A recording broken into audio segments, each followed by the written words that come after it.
আসসালামু আলাইকুম। আমি ডাক্তার আসাদুজ্জামান রবিন। এই মুহূর্তে রাশিয়াতে অবস্থান করছি। ভাইয়া, আ বাংলাদেশে প্রাইভেট মেডিকেলে ভর্তি হয়ে যাবো নাকি রাশিয়া বা চায়না দিকে একটু দেখব? এই যে কোয়েশ্চেনটার সম্মুখীন হই প্রতিদিন ফোন এবং মেসেজে। দেখেন, আপনি যদি দেশের বাইরে পড়াশোনা করতে যান, আমি তো কিরগিজস্তান এবং অন্যান্য কান্ট্রিদের মানে সাজেস্ট করি না, চায়না এবং রাশিয়া ছাড়া।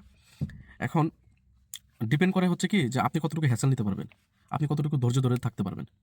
দেখেন, যদি বাংলাদেশে প্রাইভেটে আপনার হয়, আপনি যদি ভালো কোনো প্রাইভেটে পড়তে পারেন, বাংলাদেশে হলি ফ্যামিলি রেড ক্রিসেন্ট আছে, ইব্রাহিম মেডিকেল কলেজ আছে, খুবই ভালো। তারপর হচ্ছে বাংলাদেশ মেডিকেল কলেজ, উত্তর আধুনিক, তারপর জহুরুল ইসলাম, তারপর হচ্ছে আরও কয়েকটা খুব ভালো ভালো মেডিকেল কলেজ আছে প্রাইভেট।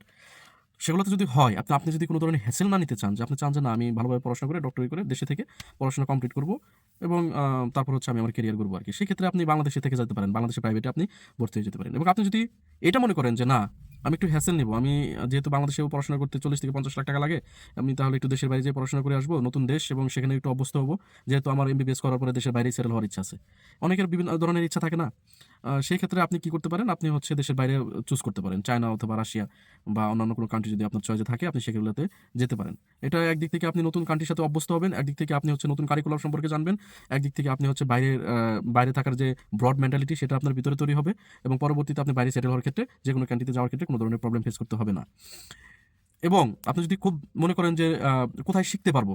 শেখার তো কোনো শেষ নাই। শিখতে আপনি আমি কোনো জায়গার মেডিকেলকে আমি বলব না যে বাংলাদেশের মেডিকেল এটা খারাপ বা রাশিয়াতে মেডিকেল খারাপ বা চায়নাতে মেডিকেল খারাপ। সব জায়গায় মেডিকেল কলেজের টিচার আছে। সব জায়গার মেডিকেল বুকও প্রায় সেমই। স্টুডেন্ট আপনি। এখন আপনার উপরে ডিপেন্ড করে আপনি কোন জায়গা থেকে কতটুকু নিতে পারেন। টিচারদের থেকে আপনি কতটুকু নিতে পারবেন, বুক থেকে আপনি কতটুকু নিতে পারবেন, আপনার হসপিটাল থেকে প্র্যাকটিক্যালের সময় আপনি প্র্যাকটিক্যালি কতটুকু নলেজ গেইন করতে পারবেন, টোটালি কিন্তু আপনার উপরে ডিপেন্ড করে। আপনি কতটুকু টাইম দিচ্ছেন, আপনি রেগুলারিটি আপনার মধ্যে আছে কিনা, রেগুলারিটি মেইনটেইন করতেছেন কিনা, এগুলোর উপরে কিন্তু ডিপেন্ড করে। দেখা যায় কি যে প্র্যাকটিক্যাল যখন ইন্টার্ন হয় বা প্র্যাকটিসে যখন একটা স্টুডেন্ট বা একটা ডাক্তার যায়, তখন তার উপরেও অনেক কিছু ডিপেন্ড করে। যদিও হ্যাঁ, ফ্যাকাল্টির উপরে তো ডিপেন্ড করেই। রিওয়ার্ক দেওয়া, মিস করলে রিওয়ার্ক দেওয়া বা মিস করলে পেন্ডিং থাকা, এগুলো তো আছেই। কিন্তু তারপরেও কিন্তু আপনার প্যাশনের উপরে, এখন আপনি গেলেন কিন্তু আপনি মনোযোগ দিয়ে কাজ করলেন বা আপনি কোনো কিছু মানে ওইভাবে ফ্রেন্ডরাই করে যাচ্ছে, আপনি নিজের হাত দিয়ে কোনো কিছু করতেছেন না, সেই বিষয়টা কিন্তু অন্যরকম। বুঝাইতে পারলাম আমি? তো দেখা যায় যে দুই জায়গায় পড়াশোনা হয়, দুই জায়গা থেকে আপনি নলেজ নিতে পারবেন। হয়তোবা বাংলাদেশে আপনার যেখানে বাংলাদেশে পড়াশোনা করতে আপনার যেটা ২ ঘন্টা লাগবে, রাশিয়া বা চায়নাতে গেলে আপনার সেটা ৩ ঘন্টা, ৩ ঘন্টা লাগবে। এটুকুই পার্থক্য। কেন লাগবে? কারণ আপনি তো আল্টিমেটলি ওই বাংলা মিডিয়াম থেকে পড়াশোনা করে আসবেন। মেক্সিমাম তো আমরা তাই। তো দেখা যায় যে বাংলাদেশে ওই বাংলা এবং ইংলিশ এটা মিক্স করে পড়ানো হয় এবং রাশিয়াতে শুধুমাত্র ইংলিশ মিডিয়ামে ব্রিটিশ স্ল্যাংয়ে পড়ানো হয় আরকি। তো ওই একটু ধরতে টাইম লাগে।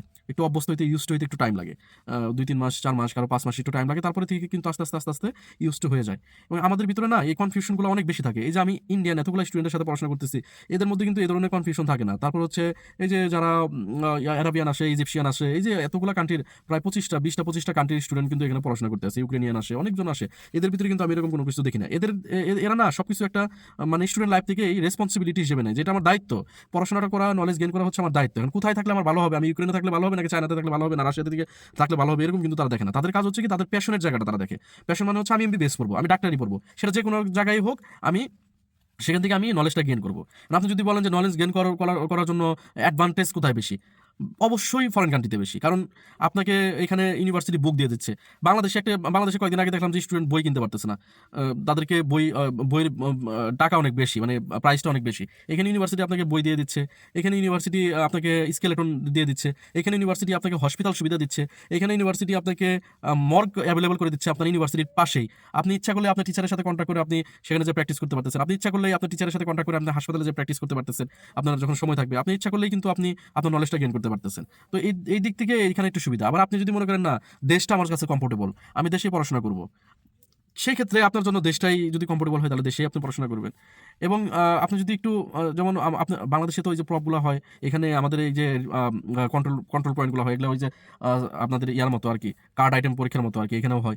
ফাইনাল পরীক্ষা হয়, এখানে ফাইনাল প্রপ হয়, এখানেও ফাইনাল পরীক্ষাগুলো হয়। তো দেখা যায় যে একটা এক্সট্রা এক্সাম আপনাকে দিতে হবে, বাংলাদেশে যে বিএমডিসি এক্সামটা দিতে হবে। ওই সময় দেখা যায় যে বাংলাদেশের বিভিন্ন প্রতিষ্ঠানের স্বভাবগত যে অভ্যাসটা, যে স্টুডেন্টদেরকে একটু ঘোরানো-ফিরানো করা, একটু ডকুমেন্টস নিয়ে একটু হ্যাসেল ফিল করানো, এগুলো ওরা করায়। বাট আল্টিমেটলি সবকিছু আবার পরবর্তীতে অ্যাকসেপ্ট করে নেয় আলহামদুলিল্লাহ। মানে আল্লাহর রহমতে নেয় আরকি। তো দেখা যায় ওইখানে যে আপনার একটা পরীক্ষা দেওয়ার বিষয় থাকে, পরীক্ষায় পাস করার বিষয় থাকে। বাংলাদেশে ফাইনাল পাস করলে আর আপনাকে তো ওই পরীক্ষাটা দিতে হচ্ছে না। মানে এখানে বিদেশে আপনাকে স্টেট এক্সাম পাস করতে হয়। রাশিয়াতে আরকি। স্টেট এক্সাম পাস করলে আপনি ডক্টরি সার্টিফিকেটটা পাবেন আরকি। আর ওইখানে ফাইনাল প্রপ। তো এটা দেওয়ার পরে আপনি আবার বাংলাদেশে যাবেন। বাংলাদেশে যেয়ে ওই বিএমডিসি পরীক্ষাটা দিবেন। বিএমডিসি পরীক্ষা দিয়ে বিএমডিসি পাস করে সেখান থেকে আপনারা হচ্ছে যে আপনাদের ক্যারিয়ার কিভাবে গড়বেন, ইন্টার্নি করবেন প্রথমে, তারপর সরকারি দিকে যাবেন না বেসরকারি দিকে যাবেন, ওই হিসেবে আপনি হচ্ছে একটু ট্রাই করবেন, চেষ্টা করবেন। আর যদি দেখা যায় বাংলাদেশে পড়াশোনা করেন তাহলে ওইখানকার এনভায়রনমেন্টটা এরকম থাকে যে সরকারির জন্য যদি আমি যাই তাহলে দেখা যায় যে সরকারির জন্য যে বিসিএস এর জন্য পড়াশোনা করা বা বিভিন্ন সরকারি জবের জন্য পড়াশোনা করা, এগুলো ওদের ইন্টার্ন লাইফ থেকে বা 5th ইয়ার 6th ইয়ার থেকে ওরা হচ্ছে যে শুরু করে। তো এনভায়রনমেন্ট অন্যরকম আর কি। এখানে যেমন রাশিয়ান যারা আছে বা অন্যান্য কান্ট্রির আমি অনেকজনকে দেখছি যারা পড়াশোনা কমপ্লিট করার পরে জার্মানির দিকে জার্মান ল্যাঙ্গুয়েজটা শিখতে শুরু করে, বা অন্যান্য কান্ট্রিতে যেমন হচ্ছে প্ল্যাব, আমি ফ্রেন্ডদেরকে দেখতাম যে প্ল্যাব এক্সাম দিবে, তারা হচ্ছে প্ল্যাবের জন্য প্রিপারেশন নিচ্ছে। অনেকে ইউএসসি মিলে প্রিপারেশন নেয়, ওই 5th ইয়ার 6th ইয়ার থেকে প্রিপারেশন নেওয়া শুরু করে আর কি। তো এই এনভায়রনমেন্ট আর কি, সব কিছু এনভায়রনমেন্টের উপরে ডিপেন্ড করে। তো এখন আপনার যেখানে ইচ্ছা, আপনি যদি ওই রকম মানে একটু শক্তপোক্ত হন মাইন্ডের দিক থেকে, সাইকোলজিক্যালি দিক থেকে, যেটা আমি দেশের বাইরে যে পড়াশোনা করতে পারবো, আমি ওই ফ্যামিলির জন্য কান্নাকাটি করবো না, এত ইয়া না, মানে ইমোশনাল না, তো সেক্ষেত্রে আপনি চলে আসতে পারেন। আবার যদি দেখা যায় যে আপনি একটু দুর্বল হন, একটু একটু একটু উইক মন মানসিকতার হন, যেমন অনেকে আছে যে 2 মাসই থাকতে পারে না, চলে যায়, কান্নাকাটি করে চলে যায়। আবার অনেকে আছে যে পড়াশোনা করে না, ওই ফ্যামিলির কথা মনে পড়ে কান্নাকাটি করে পড়াশোনা করে না, এক্সপেল হয়ে যায়, এই আর কি। তো যেমন হ্যাঁ, একটা নেগেটিভিটি ফরেন কান্ট্রির স্টুডেন্টদের নিয়ে থাকে, এটা যেমন এটা থাকবে, কেন থাকবে? কারণ বিদেশে সবাই এসে পড়াশোনা কমপ্লিট করতে পারে না। এখানে দেখা যায় আমাদের ইউনিভার্সিটি থেকে 2017 সালে একটা ব্যাচ বেরিয়েছে, তারপরে হচ্ছে আমরা 2025 সালে বেরিয়েছি। মাঝখানের ব্যাচগুলো আসছে আর গেছে, এবং আমাদের পরের যে ব্যাচগুলো এগুলোও কিন্তু এই যে 6th ইয়ারে একটা, 5th ইয়ারে একটা, তারপর হচ্ছে 3rd 4th ইয়ারে তো স্টুডেন্টই নাই, তো এরকম আর কি। তো আসছে গেছে। তো দেখা যায় যে যদি প্রত্যেক ইয়ার একটা ইউনিভার্সিটিতে 10টা স্টুডেন্ট আসে, সেখান থেকে যদি 3 জন গ্রাজুয়েটেড হয় আর বাকি 7 জনই না থাকে, তাহলে তো একটু নেগেটিভিটি তো বাংলাদেশে ছড়াবেই, তাদের মধ্যে কয়েকজন। সবাই যে এরকম তাও না, সত্যিটাই তুলে ধরে। তো ডিপেন্ড করতেছে আপনার উপরে, আপনার পড়াশোনার উপরে, আপনি কিভাবে পড়াশোনা করতেছেন, আপনি কিভাবে আপনার ক্যারিয়ারকে করবেন, সবকিছু আপনার উপরে ডিপেন্ড করতেছে। সব আর যদি পড়াশোনার মান বলেন, সব জায়গায় ভালো, বাংলাদেশেও ভালো, এখানেও ভালো, মোটামুটি সেম বুকই পড়ানো হয়। এবং এবং আপনার উপরে ডিপেন্ড করবে যে আপনি আসলে কতটুকু শিখবেন, আপনার উপরে ডিপেন্ড করবে আপনি কতটুকু বই থেকে নেবেন, টিচারদের থেকে নেবেন, বা হসপিটাল থেকে আপনি যে প্র্যাকটিস করবেন, কতটুকু টাইম আপনি দিবেন, যত টাইম দিবেন তত শিখবেন, এটা হচ্ছে মেন কথা। তো ঠিক আছে, ভালো থাকবেন সবাই, আসসালামু আলাইকুম। আর হ্যাঁ, অ্যাডমিশন শুরু হয়ে গেছে সেপ্টেম্বর সেশনের জন্য রাশিয়াতে, তো যারা ইচ্ছুক তারা অ্যাডমিশনের জন্য ফাইল জমা দিতে পারেন। আসসালামু আলাইকুম।